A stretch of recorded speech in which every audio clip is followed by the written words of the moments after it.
اللہم صلی علی سیدنا مولانا محمد معدن الجود والکرم وآلہ وصحبہ وبارک وسلم۔ حمد و صلاۃ کے بعد اللہ تعالیٰ اپنے بندوں سے بڑی ہی محبت فرماتا ہے۔ بغیر طلب کے، بغیر دعا کے رزق، مال، اولاد، صحت، عافیت، دوست، احباب، ماں باپ، یہ سب نعمتیں اللہ بغیر طلب کے بندوں کو عطا فرماتا ہے۔ اللہ تبارک و تعالی اپنے بندوں کے حق میں رحمت والے فیصلے کرتا ہے، درگزر والا معاملہ فرماتا ہے۔ جگہ جگہ قرآن مجید میں اللہ تعالیٰ نے اپنے بندوں پر رحمت کرنے کا ذکر فرمایا ہے۔ ان اللہ یغفر الذنوب جمیعا، فرمایا بے شک رب تمہارے سارے ہی گناہ معاف فرما دے گا، تم نا امید نہ ہونا، وہ معاف کر دے گا تمہیں۔ قرآن مجید میں فرمایا ان اللہ بالناس لرؤوف الرحیم، بے شک اللہ اپنے بندوں پر بڑا ہی مہربان اور نہایت ہی رحم کرنے والا، رؤوف اور رحیم ہے، بڑا مہربان ہے، کرم فرماتا ہے۔ اللہ تعالیٰ اپنے بندوں سے بڑا جلد راضی ہو جاتا ہے، وہ اپنے بندوں کو بہت زیادہ مشقت میں نہیں ڈالتا، وہ اپنے بندوں سے اپنی نعمتوں کا بدلہ نہیں چاہتا، بہت سخت مشقت والی عبادتیں نعمتوں کے بدلے نہیں چاہتا، وہ بڑی جلدی رحم فرماتا ہے۔ ماں پیار کرتی ہے اپنے بچے سے، لیکن وہ ناراض بھی ہو جاتی ہے بعض چیزوں پہ، بعض معاملات اس کا دل بھی دکھاتے ہیں، بعض جگہ وہ رو کے یہ بھی کہتی ہے کہ تو نے میری محبت کا کوئی نتیجہ نہیں مجھے دیا، میری ساری کمائی تو نے ضائع کر دی۔ والد بہت ساری جگہوں پہ ناراض ہوتا ہے، شکوہ کرتا ہے، کہتا ہے میری بیماریوں کی، پریشانیوں کی، بڑھاپے کی، کمزوریاں کا سبب بیٹے تو ہی بن گیا، یہ ساری تکلیفیں تو ٹھیک ہو جائیں تو میری شاید عمر بھی بڑھ جائے، صحت بھی ٹھیک ہو جائے، میں زیادہ دیر جوان رہ سکوں۔ ناراض ہوتے ہیں ماں باپ، اسی طرح ماں باپ راضی بھی ہو جاتے ہیں، وہ بڑی جلدی راضی ہو جاتے ہیں۔ میں اکثر کہتا ہوں کہ والد کو راضی کرنے میں 5-7 منٹ لگ جاتے ہیں، اماں تو 1.5-2 منٹ میں راضی ہو جاتی ہے۔ ابا جی کو 5-7 منٹ لگتے ہیں، کئی دفعہ کہنا پڑتا ہے، کوئی دلائل دینے پڑتے ہیں، لیکن والدہ کے لیے تو کچھ بھی نہیں، آپ نیرا جا کے پیروں میں بیٹھ ہی جائیں، کچھ بھی نہ کریں، آپ پورا روئیں، نہ رونے والا منہ ہی بن جائے تو اماں تو نرم ہی نرم ہے، جس وقت جو مرضی آپ کرا لیں ہو گیا۔ اللہ تبارک و تعالی بلا مثال و بلا تشبیہ سمجھانے کے لیے عرض کرتا ہوں، اللہ بھی بعض معاملات میں اپنے بندوں سے ناراض ہو جاتا ہے۔ وہ کہتا ہے میں تکبر کرنے والوں کو پسند نہیں کرتا، وہ کہتا ہے فسادی پسند نہیں ہیں، وہ فرماتا ہے کہ راہوں میں کجی کرنے والے پسند نہیں ہیں، وہ فرماتا ہے کہ بدعہدیاں کرو گے تو میں صبح قیامت تم سے سوالات کروں گا۔ اللہ تبارک و تعالیٰ بہت ساری چیزوں کو ناپسند کرتا ہے، ناراض ہو جاتا ہے، بلکہ نبی پاک صلی اللہ تعالیٰ علیہ وسلم نے فرمایا تم بات کرتے کرتے کوئی ایسا جملہ بول دیتے ہو کہ رب اتنا ناراض ہوتا ہے کہ تمہیں پتہ بھی نہیں ہوتا، تمہارے لیے جہنم کا فیصلہ کر دیتا ہے۔ اس لیے پہلے تولو پھر بولو، خود اپنے لفظوں کی تو تم پہرے داری کرو نا کہ میں کیا کہہ رہا ہوں۔ کوئی ایسا جملہ، کوئی ایسی بات وارث شاہ مان کری نہ وارثاندہ، کوئی ایسی بات نہ تمہاری زبان سے نکلے۔ اور حضور یہ بھی فرماتے ہیں کہ اس کا دوسرا پہلو بھی ہے، بعض اوقات تم بات کرتے ایسا جملہ کہتے ہو وہ اتنا راضی ہوتا ہے کہ تمہارے لیے جنت کا فیصلہ فرما دیتا ہے۔ مسلمان کو اب یہ حکم ہے، اس ساری گفتگو کا نتیجہ یہ ہے کہ وہ اپنے جذبات پر، خیالات پر، نگاہوں پر، زبان پر، کانوں پر تھوڑی توجہ دے، بے لگام نہ بنے، بے ترتیب نہ بنے، جو طبیعت میں آئے کر نہ گزرے، تھوڑا سا نہ سوچے سمجھے اور تھوڑا سنبھل کے چلے، کبھی ان کاموں کی طرف نہ جائے جن سے رب ناراض ہو جاتا ہے، ان کاموں کی طرف بڑھے جن سے اللہ راضی ہوتا ہے۔ میرے نبی پاک صلی اللہ تعالیٰ علیہ وآلہ وسلم نے ارشاد فرمایا، بعض احادیث میں لفظ یہ ہیں کہ اللہ اپنے بندوں کو دیکھ کے مسکراتا ہے، جو اس کی شان کے لائق ہے۔ جس ترتیب سے ہم مسکراتے ہیں، جس ترتیب سے ہم روتے ہیں، جس ترتیب سے ہم کسی بات کا اظہار تشکر کرتے ہیں، خدا ان باتوں سے پاک ہے۔ اب بہت ساری حدیثوں میں آیا کہ وہ مسکراتا ہے، تو کیا مطلب ہے مسکرانے کا؟ تو علماء تفسیر نے لکھا ہے مسکرانے کا مطلب یہ ہے کہ وہ بڑا ہی راضی ہوتا ہے اپنے بندے سے، بڑا راضی ہوتا ہے، یہ مطلب ہے۔ ایک تو مسکرانے کا مطلب یہ کہ وہ بڑا راضی ہو گیا، بڑا راضی ہو گیا، وہ مسکرا دیا اپنے بندے پہ۔ اور ایک اس کا معنی خود نبی پاک صلی اللہ تعالیٰ علیہ وسلم نے بیان فرمایا۔ مسند امام احمد بن حنبل میں حدیث ہے، حضور سید عالم علیہ السلام سے صحابہ نے پوچھا یا رسول اللہ شہید تو بڑے لوگ ہوتے ہیں، شہیدوں میں افضل کون ہے؟ تو اللہ کے حبیب علیہ السلام فرمانے لگے وہ والا بندہ جو ڈٹ گیا تھا کافروں کے مقابلے میں، وہ ہلا نہیں، پوری طرح ڈٹ کے جو لڑا وہ شہداء میں افضل ہے۔ حضور فرماتے ہیں وہ جنت کے بالا خانوں میں سیر کرے گا اور رب اسے دیکھ کے مسکرائے گا، رب اسے دیکھ کے مسکرائے گا، اللہ تعالیٰ مسکراتا ہے اسے دیکھ کے۔ اور اگلے جملے میں حضور نے وضاحت کر دی، فرمایا جب رب دنیا میں کسی پر مسکراتا ہے نا تو اس کا معنی یہ ہے کہ قیامت میں پھر اللہ اسے حساب کوئی نہیں لے گا۔ جس پر اللہ دنیا میں مسکرا دیا اس سے کوئی حساب، تو وہ کام ڈھونڈنے چاہیے نا جس سے اللہ مسکرائے۔ ویسے کبھی ہم ایسا کرتے ہیں کہ نہیں کہ کسی کو راضی کیا جائے؟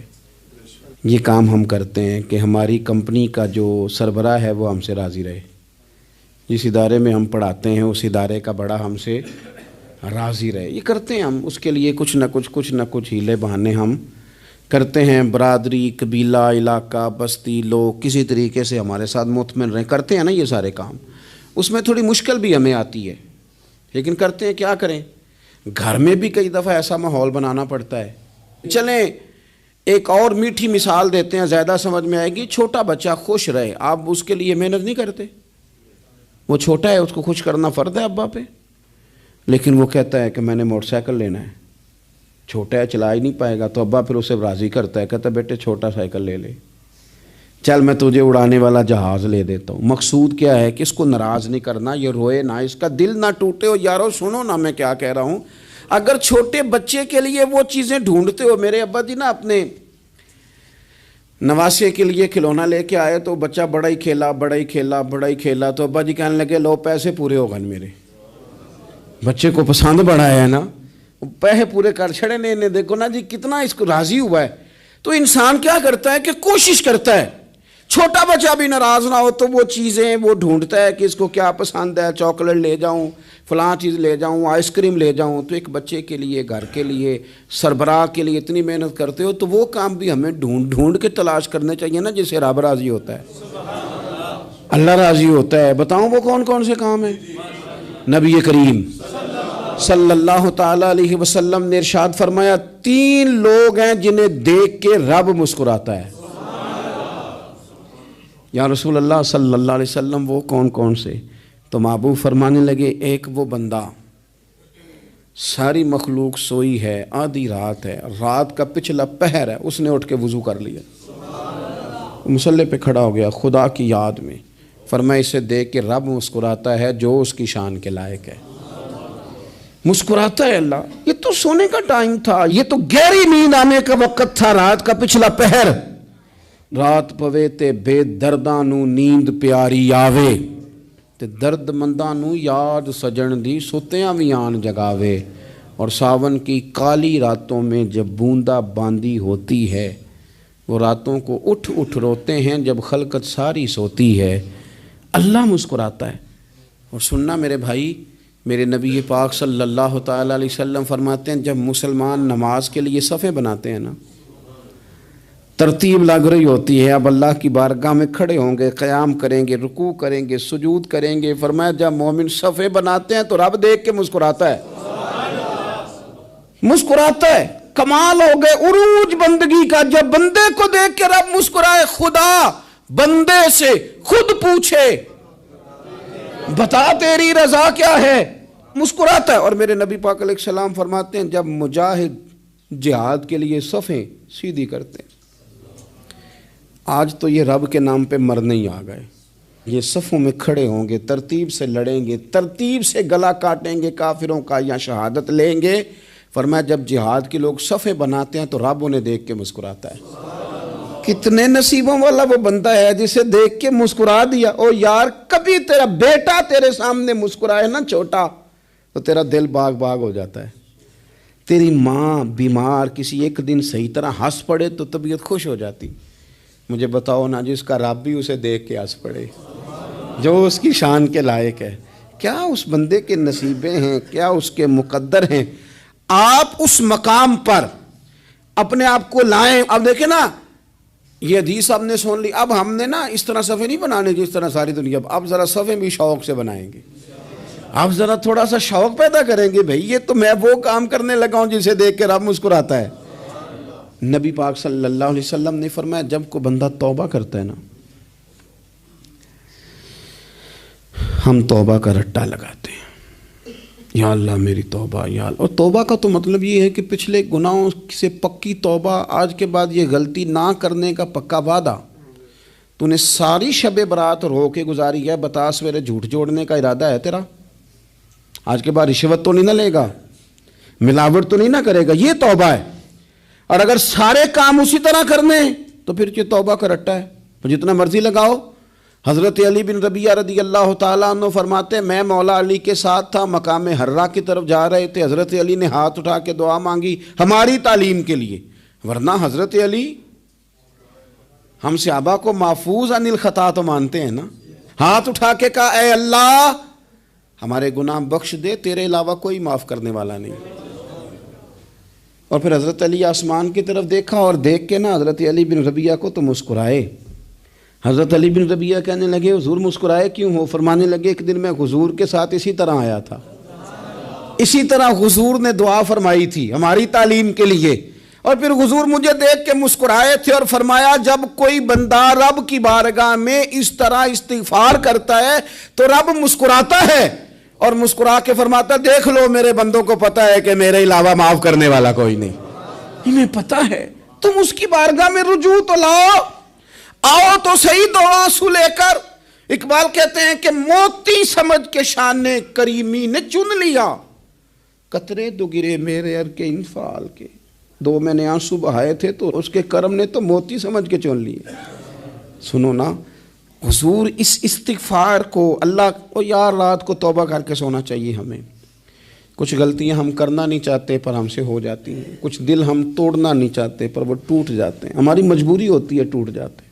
رات کو اس کی بارگاہ میں ہاتھ باندھ کے کشکول طلب دراز کر کے خوب استغفار پڑھنا چاہیے کہ مالک بندے ہیں نا کیا کریں، نفس کا ساتھ ہے، دنیا کا ساتھ ہے، خواہشات نفسانیہ، مالک معاف کر دے۔ درد سے توبہ، رسم نہ ہو، کہانی نہ ہو، لفظ نہ ہو، جملے نہ ہوں، اور جناب ایسے لوگوں کے بیچ بڑے ہاتھ باندھ کے اور بڑا کوئی ضرورت نہیں، آپ اکیلے اپنی چارپائی پہ بستر کے اندر منہ دے کے بھی درد سے کہیں گے نا معاف کر دے تو وہ تو مہربانی بڑا ہے۔ میرے نبی پاک صلی اللہ علیہ وسلم مثال دیتے ہیں، فرمایا ایک آدمی صحرا میں جا رہا، صحابہ سے حضور خطاب کر رہے ہیں، فرمایا ایک آدمی صحرا میں جا رہا تھا، اس نے اپنی اونٹنی پہ کھانا پانی پیسے ہر چیز رکھی ہوئی تھی، صحرا تھا بہت بڑا، درمیان صحرا کے گیا تو تھوڑا سا سستانے کے لیے آرام کرنے کے لیے اونٹنی سے نیچے اترا، اب اس نے اونٹنی کی لگام اونٹنی کی نکیل اپنے سرہانے کے نیچے رکھی، ہاتھ کے ساتھ پکڑی اور سو گیا۔ تھوڑی ہی دیر کے بعد جب اس کی آنکھ کھلی تو دیکھا اونٹنی غائب ہے۔ صحرا میں وہ پیدل نہ آگے جا سکتا ہے، نہ پیچھے جا سکتا ہے، نہ دائیں نہ بائیں، کھانے کو روٹی نہیں، پینے کو پانی کا قطرہ نہیں، تھوڑا ادھر بھاگا ادھر بھاگا، تھک گیا۔ کریم محبوب فرماتے ہیں وہ پوری طرح نڈھال ہو گیا اور مایوس ہو گیا، معاذ اللہ، مایوس ہو کے دوبارہ اسی جگہ آ کے لیٹ گیا جہاں پہلے لیٹا تھا، انتظار کرنے لگا کہ اب موت ہی آئے گی، آخری وقت ہے، اب نہ میں پیدل یہ صحرا کراس کر سکتا ہوں، نہ پیچھے جا سکتا ہوں، نہ کھانا ہے نہ پانی ہے، سوائے موت کے کوئی سہارا نہیں۔ حضور فرماتے ہیں وہ رستے میں دوبارہ لیٹ گیا، اچانک اس نے رخ بدلا تو اونٹنی سامنے کھڑی تھی۔ حضور نے صحابہ سے پوچھا بتاؤ نا اسے بھلا کتنی کو خوشی ہوگی؟ یا رسول اللہ جسے نئی زندگی مل گئی ہے۔ آپ دیکھیں نا سارے ڈاکٹروں نے کہہ دیا کہ اس کے تو گردے معدہ جگر ہر چیز ختم ہے، گھر لے جاؤ خدمت کرو، ہر طرف پریشانی ہے. وہ بندہ بھی سمجھ گیا ہے کہ آخری وقت آ گیا, کل جاؤں پرسوں جاؤں, تیاری ہو گئی, سب لوگ آ گئے, باہر والے بھی آ گئے, یہ ماحول ایک عجیب رنگ اختیار کر گیا. اچانک ایک ڈاکٹر نے آ کے کہا نہیں نہیں غلطی لگ گئی تھی. مجھے بتائیے انداز کیا ہوتا ہے؟ بغیر دوائی کے بندہ اٹھ کے کھڑا نہیں ہو جاتا. او میں تو بچ گیا ہوں. نبی پاک صلی اللہ علیہ وسلم فرمانے لگے اس کی اونٹنی مل گئی. بتاؤ بھلا اسے کتنی خوشی ہوگی. یا رسول اللہ وہ تو دوبارہ دنیا میں آ گیا. حضور فرمانے لگے اسے کچھ بھی خوشی نہیں ہوئی. جب کوئی رب کا گناہ گار بندہ آ کے توبہ کرتا ہے, رب کو اس سے کئی گنا زیادہ خوشی ہوتی ہے. میرا بندہ آ گیا ہے, میرا بندہ آ گیا ہے, میرے گھر آ گیا. اس نے آنسو بہائے ہیں. اس نے کہا اللہ میں تیرا ہی ہوں, تیرا ہی رزق کھاتا ہوں, تیری ہی زمین پہ رہتا ہوں, تیرے نام سے میری سانسیں چلتی ہیں. وہ آ گیا. فرمایا اس اونٹنی والے سے زیادہ رب کو خوشی ہوتی ہے جب گناہ گار آ کے توبہ کرتا ہے. گناہ گاروں کے آنسو اس کی بارگاہ میں بڑے مقبول ہیں. لیکن ہم رسم ادا کرتے ہیں, توبہ نہیں کرتے. ہم اپنے آپ کے ساتھ دھوکہ کرتے ہیں, جھوٹ بولتے ہیں. ہم بندہ کوئی ناراض ہو جائے تو ہمیں کو نہیں نیند آتی, اس کے گھر چلے جاتے ہیں. ہم اپنے سارے رشتوں کو, تعلقات کو مینٹین کر کے رکھنے کے عادی ہیں. ہمیں پتہ ہے کہ وہاں میں نہیں جا سکا تو بیٹا بھیجتا ہوں, فلاں شادی پہ میں نہیں جا سکا تو بھتیجا بھیجتا ہوں, بھائی بھیجتا ہوں. ہر تعلق کا ہم نے خیال رکھا کوئی روٹھ نہ جائے. لیکن کمال ہے نا, یہ نہیں سوچا کہ اگر رب روٹھ گیا تو جب وہ روٹھ جائے نا تو سارے رشتے بھی بندے کے پاس موجود ہوں تو کوئی کارآمد نہیں ہوتا. پھر کروڑوں روپیہ جیب میں ہوں تو ڈاکٹروں کی دوائیاں اثر نہیں کرتی. وہ روٹھ جائے تو پھر انسان اس طرح سے پھسلتا ہے کہ بڑے بڑے اس کے پاس دروازے ہوتے ہیں پر کسی جگہ اس کا ہاتھ نہیں لگتا. خدا را خیال کریں, دنیا روٹتی ہے تو روٹھ جائے, رب رسول ناراض نہ ہونے پائیں, اس کا خیال کریں. حضور فرماتے ہیں وہ مسکراتا ہے, اسے خوشی ہوتی ہے جب کوئی اس کا بندہ اس کی طرف رجوع کرتا ہے. میرے عزیزو, رسول پاک صلی اللہ تعالی علیہ وسلم نے ان لوگوں کے تذکرے کیے جنہیں دیکھ کے رب مسکراتا ہے. ہم نا گناہ گاروں پر بھی فتویٰ دینے میں جلدی کرتے ہیں اور نیکی پر بشارت دینے میں بھی جلدی کرتے ہیں, حالانکہ یہ ہماری ذمہ داری نہیں. پتہ نہیں اللہ تعالیٰ کس کو کب توفیق توبہ دے کے اپنے قریب کر لے, لیکن بڑی جلدی ہے, بڑی جلدی فتویٰ دینے میں. اور یہ فتویٰ صرف مفتیوں کا نہیں رہ گیا, یہ میری طرح کے, آپ کی طرح کے ڈھیروں لوگ ہیں جنہوں نے جیبوں میں فتوے ڈالے ہوئے. بھئی آپ نے کیوں ذمہ داری لے لی ہے جنت میں داخل کرنے کی اور نکالنے کی؟ یہ تو میرے رب کریم کا کرم ہے, وہ جس کو چاہے جب چاہے جتنا چاہے عطا کرے. لیکن کچھ لوگ نا بڑے پکے ہو گئے ہیں کہ شاید جو میں سوچ رہا ہوں وہی درست ہے. کبھی کبھی کچھ چیزیں عجیب بھی ہوتی ہیں, لہذا خدا کی رحمت پر بھروسہ کر کے بات کرنی چاہیے. اپنی مرضی کے فتوے نہیں داغنے چاہیے. وہ دیکھو جی فلانا بندہ یوں کر رہا ہے, آپ کو پتہ ہی نہیں پوری بات کا, آپ کو علم ہی نہیں پوری بات کا. حضرت بہاءاللہ نقشبند بخاری رحمۃ اللہ علیہ فرماتے ہیں میں حج کرنے گیا تو وہاں میں نے ایک آدمی کو کروڑوں کا کاروبار کرتے دیکھا تو میرے دل میں خیال ہے یہاں بھی اللہ اللہ کرنی چاہیے تھی, دنیا داری کر رہا ہے. لیکن فرماتے ہیں حج سے فارغ ہوئے تو میں نے دیکھا وہی بندہ سارا کچھ رب کی بارگاہ میں خیرات کر رہا ہے اور سینکڑوں غریب حاجی ہیں جن کو پورے پورے خرچے دے رہا ہے. تو میں نے وہی اپنی سوچ سے توبہ کی کہ میں کہاں تھا. بڑی جلدی کھڑے نہ ہو جائیں. حضرت حسن بصری رحمۃ اللہ تعالیٰ علیہ ارشاد فرماتے ہیں کہ میں دریا کے کنارے گیا تو وہاں میں نے ایک شخص کو دیکھا, وہ اپنی ایک خاتون کی گود میں سر رکھ کے بیٹھا اور قریب ایک بوتل بھی پڑی ہے. میرے دل میں معاذ اللہ خیال آیا کہ دیکھو کس انداز میں ایک عورت کے ساتھ یہ ہے اور پاس بوتل بھی پڑی ہے, جانے شراب ہے. کہتے میں سوچ ہی رہا تھا کہ اچانک ایک کشتی آ رہی تھی دریا میں. وہ ہچکو لے کھائے, کشتی میں 4-5 لوگ تھے, وہ دریا میں ڈوبنے لگے. وہ آدمی تیزی سے اٹھا, دریا میں چھلانگ لگائی, پہلے ایک کو نکالا, پھر دوسرا نکالا, پھر تیسرا نکالا. ایک بندہ رہ گیا, کہنے لگا حضور مجھے تو آپ نے گناہ گار سمجھا ہے, میں تو بڑے غلط انداز میں یہاں بیٹھا ہوں, آپ نے جو سوچا. چلیں گے چوتھا بندہ آپ نکالنا ہے, کرے نا یہ کام, کرے نا یہ کام. بڑے بھولے بھالے, بڑے اللہ والے, ریاض آپ کو بس ہم ہی جانتے ہیں. اتنی جلدی فتویٰ. حضرت حسن بصری فرماتے ہیں میں پشیمان ہوا, میں نے کہا مجھے تیرنا نہیں آتا، تو دیر نہ کر، چوتھا ڈوب نہ جائے۔ کرتے اس نے چھلانگ لگائی، چوتھا بھی نکال لایا اور کہنے لگا حضرت آپ نے جلدی کی سوچنے میں، یہ بی بی میری ماں ہے اور یہ سرکے کی بوتل ہے۔ ہم ماں بیٹے کا یہ مشغلہ ہے کہ یہ وہ جگہ ہے جہاں آ کے لوگ مسافر اترتے ہیں، اور یہاں سے کسی کا گھر 100 میل ہے، کسی کا 200 میل ہے۔ ہم صبح سرکہ، کھجوریں، روٹیاں لے کے یہاں آتے ہیں، مسافروں کی نوکری کرتے ہیں، کوئی پریشان ہو تو مدد کرتے ہیں۔ حضرت خواجہ حسن بصری فرماتے ہیں میں نے معافی مانگی، ان سے بھی مانگی، رب سے بھی مانگی۔ انہوں نے مانگ لی نا بزرگ تھے، پر ہم کو نہیں تیار مانگنے کو۔ ہم ہر وقت بدگمانیاں، وہ فلانا فلانے جرم کرتا تھا، میں اسے اب کیسے نیک مان لوں؟ بھئی اب وہ نمازی ہے، خدا کے گھر آتا جاتا ہے، اب اللہ کی بارگاہ میں حاضر ہوتا ہے، جب رب نے معاف کر دیا تو بھی سوچ بدل جا۔ سنیں حضور کیا فرماتے ہیں۔ نبی پاک صاحب اللہ صلی اللہ تعالی علیہ وسلم فرماتے ہیں، مسند امام احمد بن حنبل دیکھیے، فرمایا رب اس وقت بڑا ہی مسکرائے گا جب قاتل بھی جنت میں جائے گا، مقتول بھی جنت میں جائے گا۔ یا رسول اللہ مقتول تو گیا، یہ قاتل کیسے چلا گیا؟ حضور فرماتے ہیں جائے گا، اور جائے گا اور رب مسکرائے گا، جو اس کی شان کے لائق ہے۔ یا رسول اللہ کس طرح؟ تو نبی پاک صلی اللہ علیہ وسلم فرمانے لگے اس نے ایک مومن کو قتل کیا تھا، وہ شہید ہو کے جنت میں چلا گیا، اب اللہ نے بعد میں اسے توبہ کی توفیق دے دی۔ پہلے اس نے کلمہ پڑھا، پھر یہ میدان میں اترا، کافروں سے لڑا، یہ شہید ہوا، رب نے اسے بھی جنت دے دی۔ قاتل بھی جنت میں، مقتول بھی جنت میں، اور بات اتنی انوکھی ہے کہ رب دیکھ کے مسکرا رہا ہے، جو اس کی شان کے لائق ہے۔ ہم جلدی میں ہیں، ہم انتظار نہیں کر رہے کہ شاید توبہ کر جائے، ہم انتظار نہیں کر رہے، لیکن میرے عزیز اتنی جلدی نہ کریں۔ سوچوں کا صاف ہونا، ذہنوں کا پاک ہونا، اور لوگوں کے بارے میں گمان کا اچھا ہونا۔ آپ کسی نفسیات کے ڈاکٹر کے پاس چلے جائیں، اسے کہیں ٹینشن بڑی ہے، میں ان کے مضامین پڑھتا رہتا ہوں، وہ سب سے پہلا سبق آپ کو یہ پڑھائیں گے کہ اچھا سوچا کریں۔ اچھا سوچنے سے بندہ تندرست رہتا ہے۔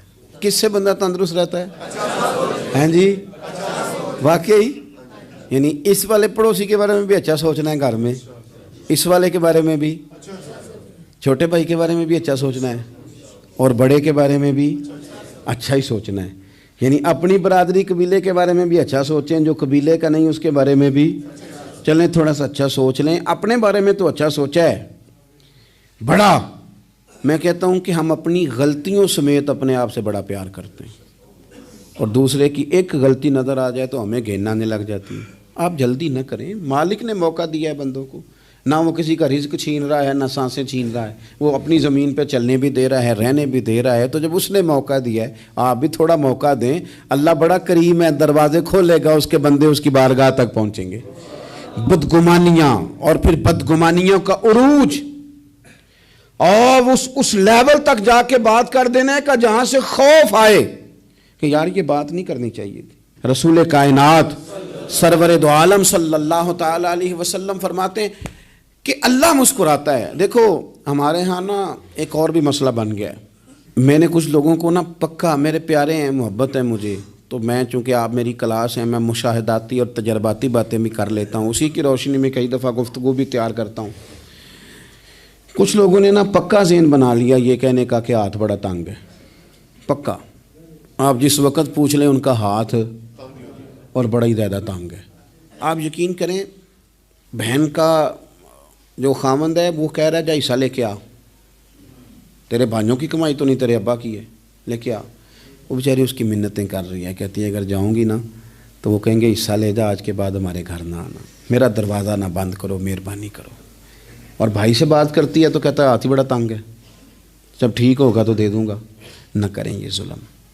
ہمارے اپنے تڑپتے رہتے ہیں اور ہماری دولتیں اندر پڑی رہتی ہیں، ہمارے اپنے چھوٹی چھوٹی ضروریات کے لیے پریشان ہوتے ہیں، لیکن ہم بڑے بڑے بہانے ہیں ہمارے پاس، کہتے ہیں یہ نکمہ ہے، یہ نکھٹو ہے، یہ کام نہیں کرتا، اس میں فلانا ہے، بے فلانا ہے، بلہذا میں نے نہیں ساتھ چلنا۔ اظہار جب آپ کے اندر پیدا ہوتا ہے نا، اظہار جب کسی کے لیے آپ حساس ہوتے ہیں تو آپ کو بھی سرور حاصل ہوتا ہے۔ نہ کریں یہ کام کہ آپ کو اللہ نے وسعت دی اور ہر وقت آپ ہاتھ تانگ ہونے کا رونا رو رہے ہیں۔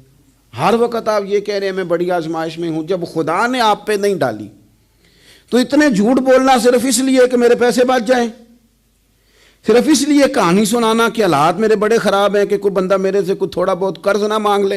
سنو، نبی پاک صلی اللہ علیہ وسلم کے پاس مہمان آ گیا، بخاری مسلم ہے، حضور نے ازواج مطہرات کے گھروں میں پیغام بھیجا، کچھ چیز ہے ضیافت کے لیے؟ یا رسول اللہ کچھ بھی نہیں، یہ دو جہاں کے شاہ ہیں اور پاس کچھ رکھتے نہیں، دو جہاں کی نعمتیں ہیں ان کے خالی ہاتھ میں۔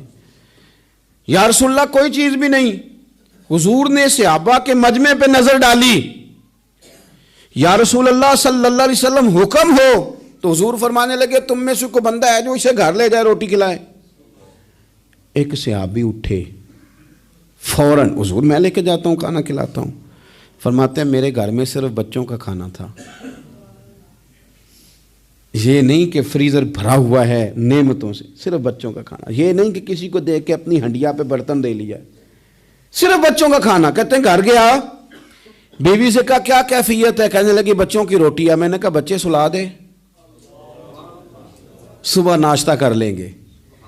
تو کہنے لگی آپ کیا کھائیں گے؟ تو میں نے کہا نہ میں کھاؤں گا نہ تو کھائے گی، مہمان جو نبی پاک کا ہے۔ کہا اچھا، اب ذرا تجویز دیکھو میاں بیوی کی سوجھی آپس میں۔ کہتے ہیں کھانا لگا دینا، کیونکہ ایک آدھ بندے کا کھانا ہے۔ اپنی غربتوں کا ہر جگہ اظہار کرنا، رونا رونا، یہ دیکھو غربت کیسے چھپائی جا رہی۔ اس کو کہا نہیں کہ چل تو تھوڑا رحم کھا، تو آیا ہے تو تھوڑا رحم کھا، یہ نہیں کہا اٹھ کے نا تو کھانا رکھنا اور اٹھ کے نا چراغ ٹھیک کرنے کے بہانے بجھا دینا۔ ہم دنیا والوں کے سامنے کیوں اپنے دکھ بیان کریں؟ ہم جو کہیں گے رب رسول کی بارگاہ میں کہیں گے۔ تو نا چراغ ٹھیک کرنے کے بہانے، اہلیہ اٹھی، کھانا دینے کے بعد چراغ ٹھیک کرنے کے بہانے بجھا دیا۔ خامد بھی ہاتھ چلاتے رہے، بیوی کبھی برتن رکھتی کبھی اٹھاتی، پتہ چلے کہ کھانا کھا رہے ہیں، کھانا کھایا جا رہا ہے۔ کہتے ہیں مہمان پیٹ بھر کے کھانا کھا گیا۔ یہ کام ہوا رات کے اندھیرے میں، اس وقت ہوا جب چراغ بھی بند تھا، اس وقت ہوا جب کوئی دیکھنے والا نہیں تھا، کسی پڑوسی کو بھی خبر نہیں تھی۔ فرماتے ہیں صبح کے اجالے میں اس مہمان کو لے کے مسجد نبوی میں نے قدم رکھا تو نبی کریم نے فرمایا رات جو تم نے کام کیا ہے نا اسے دیکھ کے میرا رب بڑا مسکرایا ہے، اللہ بڑا مسکرایا ہے۔ اللہ تر دامنی پہ شیخ ہماری نہ جائیے، ہم دامن نچوڑ دیں تو فرشتے وضو کریں۔ یہ شان ہے صحابہ کی۔ نبی کریم علیہ السلام نے فرمایا رب رات مسکرایا تیرا یہ انداز دیکھ کے، اور اس نے قرآن نازل کیا وَيُؤْثِرُونَ عَلَىٰ أَنفُسِهِمْ وَلَوْ كَانَ بِهِمْ خَصَاصَةٌ۔ کچھ لوگ وہ ہیں جنہیں بڑی بھی ضرورت ہو تو دوسروں پر اثار کر دیتے ہیں، قربانی دے دیتے ہیں۔ رب مسکرایا ہے، اندر پیسے رکھے ہوئے ہیں، اندر پیسے رکھے ہوئے ہیں، اور بہن آ کے منت کر رہی ہے کہ بھائی حالات بڑے خراب ہیں، تھوڑی سی مہربانی کر۔ تو کہتے ہیں بہن پردہ ہی ہے بس، کیسے بتاؤں تجھے حالات، مجھے کیا بتاؤں کام کتنی مشکل سے چلتا ہے، یہ پردہ یہ بس۔ بہرحال اگر تو نے کہا ہے نا 50,000 تو میں زیادہ نہیں کوئی 20 کو دے دوں گا تجھے، وہ بھی خاصی نیکی کر کے، وہ بھی بتا سکھا کے۔ رات اماں پہ علیحدہ سے احسان چڑھاؤں گا، ابا پہ علیحدہ سے چڑھاؤں گا کہ تمہاری بیٹی کے ساتھ تعاون کر رہا ہوں، سارے علاقے کو ویسے ہی بتاؤں گا۔ اور وہ غریبنی بیچاری 20,000 لے کے گھر گئی ہے، پھر سفارشیں کر رہی ہے کہ مہربانی کرو۔ میں نے ایسے بھی دیکھے ہیں جو پہلے بیوی کو پکڑاتے ہیں تو دے، اس لیے کہ پھر وزیر اعظم تو ڈنڈا نکال لے گا تو بڑا مشکل ہو جائے گا پھر گھر میں رہنا، لہذا وہ یہ تو آگے لگ۔ یہ کیا لہجہ ہے آپ کا؟ یہ تو کسی کو بھی دیں تو چھپا کے دینے کا حکم ہے، کسی کو بھی دیں تو ہمیں حکم یہ ہے کہ سیدھے ہاتھ سے دینا ہے، الٹے کو خبر۔ اور یہ جو بالکل ہی اپنے ہیں ان پر تو پردہ پوشی آپ کے لیے ویسے ہی ضرورت تھی۔ میرے عزیز، رب مسکراتا ہے۔ میرے نبی پاک علیہ السلام نے یہ اعمال ہمیں بتائے جن پر اللہ مسکراتا ہے، خوش ہوتا ہے۔ اور بعض لوگوں کو حضور نے نامینیٹ کیا۔ حضرت سعد بن معاذ رضی اللہ تعالیٰ عنہ عظیم صحابی تھے، یہ وہ خوبصورت صحابی ہیں جن کے جنازے کو کندھا میرے نبی پاک نے عطا فرمایا، حضور نے کندھا عطا فرمایا۔ کمال ہو گئی، نرخ بازار محبت کا انوکھا ہی ہو گیا، خود خریداروں میں شامل آ کے مولا ہو گیا۔ حضور نے کندھا دیا۔ حضرت سعد بن معاذ رضی اللہ تعالیٰ عنہ کا جب جنازہ اٹھا، ان کی والدہ رو پڑی، بڑے درد سے روئی، ماں تھی نا، ان کی آواز جب حضور تک گئی تو نبی پاک نے فرمایا آنسوؤں کو روک لے، آواز کو کم کر لے، تیرے بیٹے کی تو جب روح پرواز ہوئی ہے تو رب مسکرایا ہے۔ جس کے آنے پہ رب راضی ہو مسکرا دے جو اس کی شان کے لائق ہے۔ یہ تو وہ لوگ ہیں کہ جن کے جانے پر نہ رب، وہ کسی نے کہا تھا کہ میرے مرنے پہ ہر سو شور مچ جائے گا، دیکھو گے میرے مرنے پہ ہر سو شور تمہیں پتہ چل جائے گا جب ہم جائیں گے، میرے مرنے پہ ہر سو شور مچ جائے گا دیکھو گے، اور کہنے الوداع سرکار خود تشریف لائیں گے۔ اور درویش کہنے لگے بعد مرن دے مکھڑا میرا ہو جاوے جے تازہ، پھر سمجھ لینا محبوب میرے نے آن پڑے ہے جنازہ۔ اور عاشق کا جنازہ ہے، ذرا دھوم سے نکلے اور محبوب کی گلیوں سے ذرا گھوم کے نکلے۔ فرمایا کہ ان کے تو جانے پہ رب کریم، اور حضور نے ایک دعا بھی دی۔ حضرت ابو طلحہ، حضرت طلحہ رضی اللہ تعالیٰ عنہ صحابی تھے، ان کا وصال ہو گیا تو حضور نے دعا بھی دی۔ فرمایا یا اللہ جب میرا طلحہ آئے نا تو اس سے مسکرا کے بات کرنا، یہ تجھ سے مسکرا کے بات کرے جو تیری شان کے لائق ہے۔ تو اللہ تعالیٰ غائب درجے راضی ہوتا ہے۔ ایک دفعہ پھر بات دہراتا ہوں، جو میدان میں ڈٹ کے شہید ہو رب اسے دیکھ کے مسکراتا ہے جو اس کی شان کے لائق۔ جو توبہ صحیح کریں، سچی کریں، رب انہیں دیکھ کے مسکراتا ہے جو اس کی شان کے لائق ہے۔ جو نماز کے لیے صفیں بنائے رب انہیں دیکھ کے مسکراتا ہے۔ جو جہاد کے لیے صفیں بنائے رب دیکھ کے مسکراتا ہے۔ جو لوگ صبح پچھلے پہر اٹھ کے عبادت کریں رب انہیں دیکھ کے مسکراتا ہے۔ اور جو کبھی کبھی بھوکے رہ کے دوسروں پر قربان کر کے احسان کر دیں رب انہیں دیکھ کے مسکراتا ہے۔ بہت بڑی فضیلت ہے۔ اللہ ان سارے کاموں میں سے کسی ایک کام پہ ہمیں بھی لگا دے تاکہ یہ بڑی فضیلت اللہ تعالی ہم گناہگاروں کے حصے میں بھی فرما دے۔ آخر دعوانا ان الحمدللہ رب العالمین۔